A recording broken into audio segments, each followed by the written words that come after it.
na po ito at nagpapasalamat po ako sa lahat ng buong-buo ng Platinum Stallion Media Awards 2026 para po sa citation as Best Radio Broadcaster for FM. Maraming salamat po sa inyong lahat. Sayang lang tumiming po yung award giving ninyo, yung mismong awards night, sa araw naman kung kailan nandito ako ngayon sa Australia with my loved one. So babawi po ako sa inyo, hopefully next year kung mabibigyan ulit ng pagkakataon na mabigyan ng parangal. Pero maraming salamat po sa lahat ng bumubuo ng Platinum Stallion Media Awards.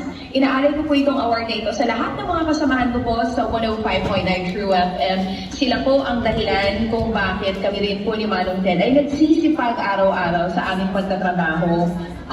The people behind the camera or off mic, sila po yung mga katuwang at katulong namin kung bakit meron kayong napapakinggan na programa araw-araw. And most especially, to God be all the glory. Ito pong talento na meron ako ay pahiram lamang galing sa Diyos. So, I'll make sure na itong pinahiram sa aking talent ay talaga namang hindi masasayang. So once again, thank you so much everyone. And I hope to see everyone very soon. Maraming salamat po ulit.